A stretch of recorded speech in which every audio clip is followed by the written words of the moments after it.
Welcome to Secrets Unlocked. If you enjoy intimate confessions and forbidden stories, check the private archive linked in the description. Subscribe, settle in, and enjoy the story. Hey honey, I texted my wife when I got home. Almost done with your workout, going to be home soon. I set the groceries down and began getting dinner ready. As I closed the fridge, the photo on the front caught my eye. Sarah and Jessica, in love forever, read the frame. It was from our wedding day. It was hard to believe it was 3 years already. Our wedding day had been magical. Both of us looked radiant in white wedding gowns, in matching short pixie hairdos, mine dyed green, hers blue. I could still remember our first kiss as wife and wife. "You taste divine, Jessica," Sarah had told me after kissing my lips. I never wore a different lip gloss again. My phone buzzed with a text from Sarah. "Yeah, on my way. Sorry, traffic, running late." I smiled. I had known my wife long enough to know she was punctual to a fault, except when she was working out. If she was late, it was because she stayed to get in just one more rep. And one more rep. And one more. Still, I had to admit, it was hard to argue with the results. While I could occasionally become exasperated at my wife's workouts taking up time, my wife is a knockout. She's taller than me, close to 4 inches taller than my 52. Her face is slender, heart-shaped, with deep blue eyes that draw you in like magnets. She has the kind of face that looks innocent and trusting. I let my mind wander as I started cooking Sarah's favorite dinner, spaghetti and meatballs, a timeless classic. Sarah finally got home just as dinner was finishing. She hugged me from behind. "Hey," she said. I smiled and spun to face her. She looked stunning in a pair of black workout yoga pants and a matching black sports bra. "Damn," I laughed. I kissed her. "Happy 3rd anniversary, hun." "You too, baby, and here's to 30 more, right after I shower." She skipped away as I yelled and chased after her. "No, you're late for dinner already." "You sure there isn't anything I could do to convince you it was okay?" she teased. I chased her into the bathroom and gazed after her as she stepped behind the frosted glass of the shower. The glass obscured her features some, but couldn't hide how stunning she looked. "Are you staring at me again?" Sarah giggled, breaking me from my train of thought. "You really shouldn't have such a one-track mind, you know." I laughed back. Okay, I'm sorry, baby. Tell me, how was your day? Have a good workout." "It was kinda meh, actually," she replied. "There was some new guy there. He'd probably heard this gym was the one where the hottest women in the city went to work out and not be bothered." "Us men," I agreed. "Yeah, so this dude was there, and didn't even seem like he was there to work out. He was just ogling the women and playing on his laptop. Eventually, the staff asked him what was up, and he said he was testing some software or something. Get this, one of the staff said he'd called it Master PC. "That's odd," I said. "What a dork, right?" Sarah asked. She turned off the water, stepped out, and began drying herself off. "Anyway, staff kicked him out. I don't think we'll ever see him again." "Good," I said. "Now I hope it's not too forward, but I got you something to wear. Call it an anniversary present." Sarah raised her eyes at me, surprised. I could tell what she was thinking. Usually she was the one in control, giving me orders on what to wear. I blushed as she gazed at me, but I managed to point at the package waiting for her. She finished drying off, then opened it. It was a clothing set. Sarah stared at me as she put it on, piece by piece. Then she began advancing on me until she stood over me. Placing a hand on either side of my shoulders, she asked, "Well now, is my little pet in a mood today?" My jaw quivered. "Why yes," I said. Yes, what?" she asked. "Yes, mistress." "Good girl," she answered. "However, I'm afraid I didn't get you any anniversary present, so you'll have to follow my rules." With that, Sarah held me firmly in place and established her absolute control, completely overwhelming my composure. Now, Jessica, you don't want to stain the dinner chairs," Sarah said. Mistress," I began. "No," she cut me off. "You made a dinner, let's go eat." I opened my mouth to protest, but the glint in her eye let me think better of it. Yes, mistress, I said. We made our way back downstairs to the kitchen. I served the two of us our meal of spaghetti and meatballs and salad, and we took it into the dining room. We ate in silence, just admiring each other and enjoying our love for each other. After dinner, Sarah stood up, silently took my hand, and led me down the hall to our bedroom. In that room, the closeness between us felt different that night. Despite our deep connection and efforts to connect, the intimacy between us felt strained, and we couldn't seem to reach the usual harmony we shared. After a few minutes of fruitless endeavors, we called it off. I'm sorry, baby, I'm not sure what's wrong, she said as she pulled me up onto the bed. No, it's definitely not you who needs to be apologizing, I responded glumly. We kept apologizing to each other. We promised each other that it was fine, it didn't mean anything, and we'd try again tomorrow. Then, well, that was the end of that. We did our nighttime routines, got in bed, and cuddled until we fell asleep. Dinner the next day was much more upbeat. We had several friends over for dinner, including our favorite hairdresser, Anya. She had done both Sarah's and my hair for the wedding, and we still visited for regular redyes. She had brought over her latest girlfriend, a cute Japanese woman named Mio. We also had over a couple Sarah knew from the gym, and a single gal at my work named Martina. We had dinner on our balcony to enjoy the summer breeze. We had strung lights overhead, and after dinner, we turned them down a little as the wine flowed. I went to the bathroom and came back to find conversation had steered to the gym again. Emily and Jada both worked at the gym that Sarah went to and were nearly as gorgeous as she was. That guy was back again today, Sarah was saying.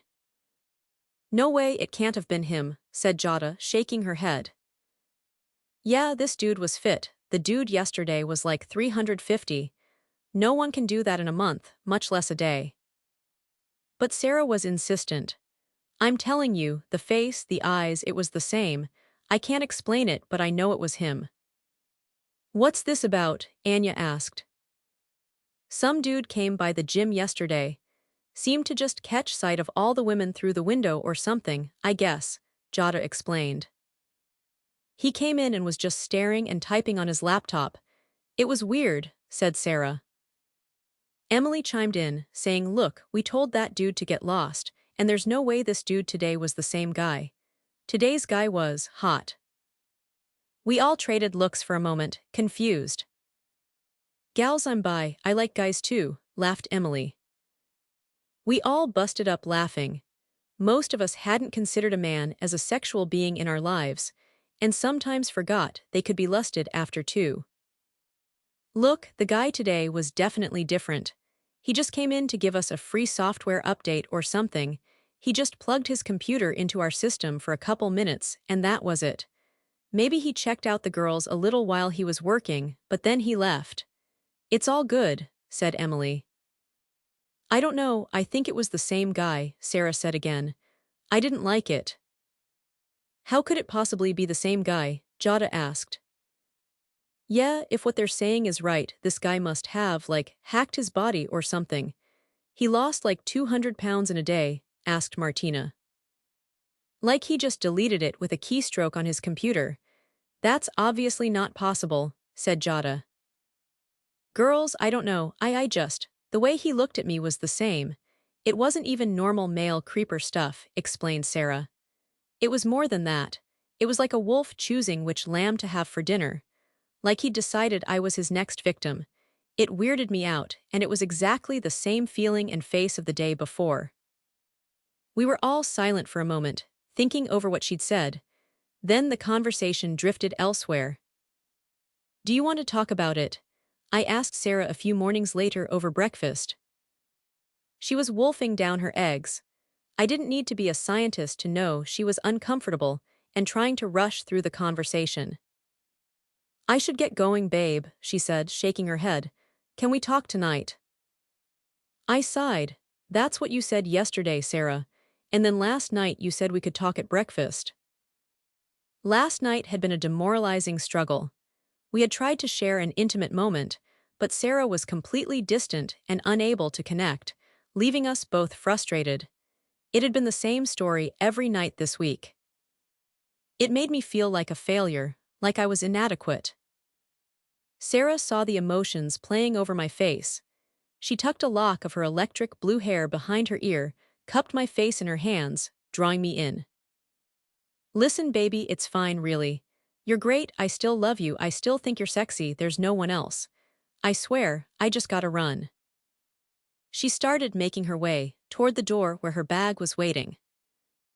Okay, we can wait, but you're not getting out of this forever. Then I noticed her choice of outfit, which seemed a little much for work. Are you going like that? I asked, surprised. What? Oh no, silly. She put on a white button-down shirt from her bag. She started doing the buttons, got to her neck, then stopped and changed her mind, leaving the top several buttons undone. She fixed me with a stern look. Do you want me to be happy? Yes, mistress. Tell me you want me to do anything I need to be happy. I would, I asked. She advanced on me with a smirk on her face. Tell me that you want me to do anything I need to be happy. I said the words. Good girl, she said. Then she turned away as she sashayed to the door. Well, I want to dress like this for work today. See you tonight. And with that, she closed the door and left me alone, wondering why my wife was suddenly showing off her body and asking for permission to do anything. She pounced on me when she got home that night. She reached past me as I stood at the stove, turned off the burners, and wordlessly pulled me to the bedroom. What's gotten into you? I asked. Sarah didn't answer. I felt the stress of the last few days melt away as we embraced. My wife still loved me. She still found me attractive, and despite my inability to make her happy over the last week, she still wanted to be with me. You taste wonderful, Sarah. What have you been eating? I asked. She chuckled and grinned at me mischievously, but didn't answer. Here's the way it's going to work, she told me, putting on her dom voice. I'm going to tell you what to do, and you're going to do it, understand me? I gazed up at her as she loomed over me. Her face was framed by her bright blue hair. Yes, mistress, I nodded. Oh, good. Our hair mingled and intertwined into a beautiful teal as we both closed our eyes. But then she stopped. My eyes flickered open in worry. She had opened her own eyes and was looking at me with something like disgust on her face. Sarah pushed me away. Fuck, I'll do it myself, she scowled. I seemed to be forgotten as she turned away from me. Neither of us had been able to connect for a week, and we were getting desperate, I knew, but she was acting completely unlike herself. No, I can't, he can't be right, she cried out. Who can't be right? I asked, but she didn't hear me. Sarah fell forward onto the bed, her face pressed into the mattress, completely overwhelmed. Sarah, are you okay? Who is he? I tried asking again. She remained there, her face pressed into the sheets, growing more and more distressed. She turned her head to look at me. Her face was flushed with exertion, but somehow she was still trapped in her frustration. I looked at her in shock and horror, and took a step backward. I didn't know what to make of it at the time.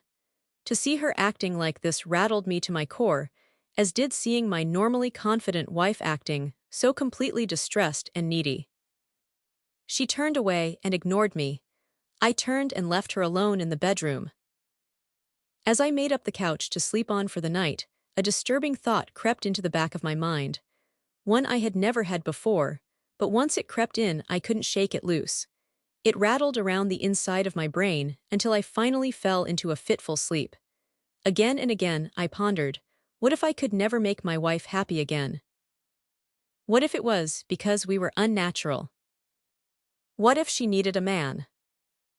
Things went on like that for another couple of weeks. She'd come home worked up, more tense with every passing day. Both of us were practically climbing the walls.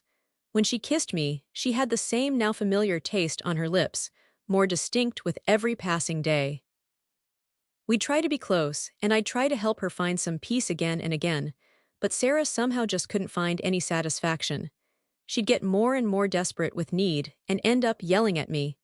Then, discouraged, I would go off to sleep on the couch. I'd drift off to an uncomfortable sleep with horrible thoughts spinning through my head. Then in the morning she'd make me give her permission to do anything to be happy, and head off. Her work clothes got more and more unusual. Some days she was dressed like she was heading out to a club on a Saturday night. Some days it was her workout gear. One day it was a schoolgirl uniform. But the common theme was that it was totally inappropriate for the office, and she was going to the office in it. And so it went, unchanging, day after day after day. Until Wednesday, the 22nd. I'll never forget the date. It didn't seem like an important day when I woke up. I stretched my tight muscles out. I always woke up a little tight after sleeping on the couch. Then I went for my usual morning jog. I might not be the gym rat my wife is, but a girl still tries to look her best, you know. I knew Sarah was the catch in the relationship, so I tried to make sure I stayed in shape too. I didn't want her eyes to wander. After getting home and taking a quick shower, I went out about my day. I ran some errands, did the shopping, yada yada yada, and got home around 2 p.m. There was a new car I hadn't seen before parked in our driveway, so I had to park on the street and walk in. When I got the door open, the first thing I noticed was a pair of shoes sitting in the hallway. Men's shoes. There was a man in our house. I leaned toward a wall to stop myself from falling over as my legs gave out. My breath came in ragged gasps. I had always looked at our house as a sanctum sanctorum, a safe place where Sarah and I could go to be safe from the outside world. The thought of a man entering our place, it was horrifying. "Jess, that you?" I heard Sarah call from the living room. I just nodded. I was too distraught to speak. "Hun," the call came again. I slowly made my way further into the house. I found my wife on the couch, leaning up against a man. She had her legs up on it as she sat facing toward one armrest. At first I thought she was not wearing anything on her bottom half, but as I stepped forward in shock, I saw she was wearing a pair of tiny spandex workout shorts. On top she had a tight sports bra, the same electric blue color as her short hair. Sarah had her back against a man, and his arm was casually draped over her shoulders as he sat on the edge of the couch, his feet up on our table. She jumped up as I entered. "Hey babe," Sarah said, reaching toward me. She drew me in for a kiss. It felt good to have her arms wrapped around me. I had almost forgotten about the unusual taste on her lips as it became commonplace over the last few weeks, but I was reminded of it now. It seemed especially potent, as if she had finished drinking something just minutes before. Sarah was hugging me, unconcerned about the man watching us. I hugged her tightly, but I felt conscious of the man staring at us, observing, evaluating, planning. "This is David," she said, pulling away. "He's a friend I met at the gym. David, my wife Jessica."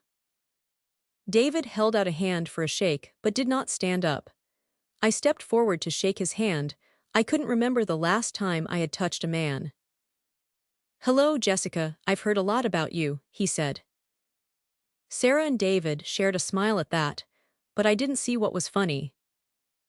Hi. Listen, can I speak with my wife a moment?" I asked, but I didn't give him a chance to answer. I grabbed Sarah's hand and pulled her out of the living room and into the kitchen. "Sarah, what the fuck?" I hissed. "What's the problem?" she asked. I stared at her for a moment, unsure if she was just playing dumb or truly didn't see the problem. Feeling the tension build, thousands of more private stories are waiting in my exclusive archive. The link is in the channel description. We had talked repeatedly about not allowing any men in our house, so it could remain a safe place for us. But now, she seemed genuinely confused what my issue was. "Why on earth is there a man here? In our house, you have male friends." "Oh, calm down, Jess, we're just friends." My eyes went wide. I thought I might vomit. I couldn't fathom why Sarah would say something like that, even as a joke. I thought I might vomit again. "Hey, mind grabbing me a Coke while you're up?" David yelled, interrupting us. Sarah jumped for the fridge like she'd been electrocuted. Nothing had ever been more urgent to her than getting a Coke for this man. I watched as she yanked the door open and began rummaging through my carefully organized fridge. She made a mess as she pushed things out of their place, even knocking a bunch of tomatoes to the ground. "Jessica, we don't have Cokes. We never keep Cokes in the house," I said as I picked up the bruised tomatoes. She should have known that we really hadn't had sodas in the house in years. Sarah looked at me in desperation. "Can you go get some?" "You want me to leave my house, to go buy Cokes for this man?" I asked incredulously. The Sarah I had married would never have asked me to do that for anyone, much less for a man. She had always been a fearsome protector of me. It was one of the things that had made her so attractive to me. Sarah nodded, stood up, gave me a peck on the cheek, and started physically pushing me toward the door again. "Thanks, babe," she whispered to me. Then, more loudly, she called back to David. "Jessica is going to go buy some, but don't worry, I'll be here. I bet I can distract you until she's back." I shot her a look, but she had already started skipping back toward the living room. I stared after her for a moment, then she was out of sight. I raced to the store and back, but it still took me close to 20 minutes before I returned. I didn't like the idea of leaving Sarah with this man. I kept shaking my head as I was forced to wait in line. I couldn't shake the ideas Sarah had planted, and a horrible vision crept into the back of my head. I felt like I was seeing inside the house, imagining what might happen while I was gone getting the Cokes. "Is she gone?" David would ask. "Jess won't be back for a while," Sarah would say. "Well, what would you like to do now?" he'd ask. She'd slowly creep toward him. "Well, I'm sorry we didn't have the Coke for you. I guess that means we displeased you." In my mind, a boundary was crossed between them while I was away, and the thought of what they might be doing together tortured me the entire ride home. After a moment, she would pull away. Somehow, I knew the expression that would be on David's face. He wouldn't be surprised, or even honored. He would have a quiet grin as if everything was going exactly according to his plan. The Cokes were just a couple of dollars, but I threw a $20 bill at the cashier and ran back to my car rather than deal with the change. I gunned the engine and raced off homeward. It was okay as I had to focus on driving, but as soon as I stopped at a red light, the horrible daydream started again. In my head, the imagined conversation between them continued to haunt me, filled with degrading words meant to mock everything Sarah and I shared. I imagined her asking him about his date with Anya, and him using the opportunity to assert complete control over her. Finally, the light changed green and I began to move again. I was able to shake the vision loose and concentrate on the road. I turned left on 4th, left again on Washington, and then right onto 7th and floored it. I could see the last turn in front of me when my heart sank. Traffic was slowing. Looking around, I saw why. The train barriers were dropping. I was going to be stuck in place for minutes. In my mind, David would begin his story of his date with our friend Anya, the hairdresser who had done both our hair for our wedding. The pictures you'd sent me really hadn't done her justice. I was planning on actually taking her out to dinner, but when I saw her all dolled up at the door, something came over me. She was wearing a sundress that wasn't super revealing or anything, but it still showed what she had to offer me. The thought of Sarah submissively hanging on his every word, completely subservient to him while I was away, made my stomach turn as I sat helplessly waiting for the train to pass. We spent a moment staring at each other in the doorway, he could continue. I had been to Anya's house several times and I could picture David standing on the porch, Anya standing just inside the doorway, the two of them enjoying a pregnant pause. She didn't need to be wined and dined, she was ready to go. I guess maybe I overdid it a bit with the master PC, but whatever. So she's just looking at me and I step forward. I say, "We can stay here if you want." I just had to give a hint I wanted something and she'd be desperate to do it. She sold you out without a thought. Mia was still in the bedroom, crying. I told her she could stay if she shut up, but otherwise she had to go. Mio tried to talk some more, so I got out my laptop and hit a couple buttons on the master PC, and made her be okay. So she got out her cell phone and filmed the whole thing. In that room, the boundary between them was crossed, with Mio remaining there to capture it. Perhaps if this had been real and not just a horrible daydream, here is where my wife Sarah would say, "Jessica will probably be home soon." Understanding her meaning, David would stand up, and he would casually finish his story. Anya agreed to break up with Mio, explaining that she felt she needed a man to make her feel alive, all that. And it pushed me over the edge. I suddenly realized how completely she had surrendered to my terms. I made sure Mio captured the whole scene on camera. Remembering the climax of his story, David would be completely caught up in the thrill of his control, while Sarah wouldn't be struggling with him at all. Sarah would be accepting this situation, like he'd used this master PC thing to alter her reactions entirely. So I knew she wouldn't be trying to stop him at all. David would probably be saying something degrading and harsh to finalize the act, and with that, he would finish. Gradually, he would soften and sit back down on the couch, and when it was completely over, they would regroup. And he'd pull up his pants, glancing toward the door to make sure they got everything back where it belonged so they could continue sneaking around behind my back, enjoying the thrill of cuckolding me.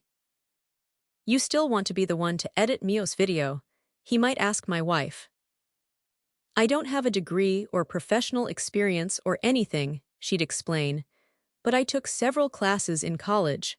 I think I should be fine for the level of editing we're talking about, and I'd love to have a chance to watch it." "Good girl," David might say, making Sarah blush and squirm the way I did when she said it to me. "I know you must be getting desperate by now, huh? You can come tonight, but don't let Jessica come," David might say. "And you can only come if you're imagining fucking me." David would smile, enjoying Sarah's bashfulness. Being bashful was so far from her ordinary dom behavior, but I guess asking to fuck your first man made any lesbian subby again. My hands gripped the steering wheel so hard my fingers turned white. I crept out of my lane, into the other one so I was facing opposing traffic. The driver on the far side of the train looked at me in confusion. Finally, the train passed us. I put the pedal to the metal before the barricades had lifted, cutting in front of the cars that had been in front of me. A pedestrian pulled back as I roared toward them, then made a rude gesture in my rear view. I careened around the final corner, parked, and ran into the house at a breakneck pace. I ran back into the living room to find it empty. So was the kitchen, the backyard, the office. With my heart beating heavily, I slowly crept toward the bedroom. I was afraid of what I thought I would find, but I had to see for myself. The bed was unoccupied. I could hear the water of the shower running, and stepping forward, I saw Sarah was there. She was alone. I called out to her. "Sarah, I'm back, hun." "Oh hey," she called back. "I missed you, babe. I'll be out in a second, want to have some fun." I smiled. David was gone. My wife wanted me. The horrible daydream I'd had was just a daydream. Sarah was mine, and she wasn't blowing some guy twice a day and editing his lesbian corruption porn for him. All was well in the world.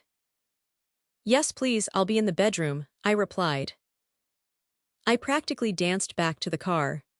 I shut the door I had left open in my haste and took the cokes into the house, then started making my way back toward the bedroom where I was going to make love to my wife. I paused at the door to our office.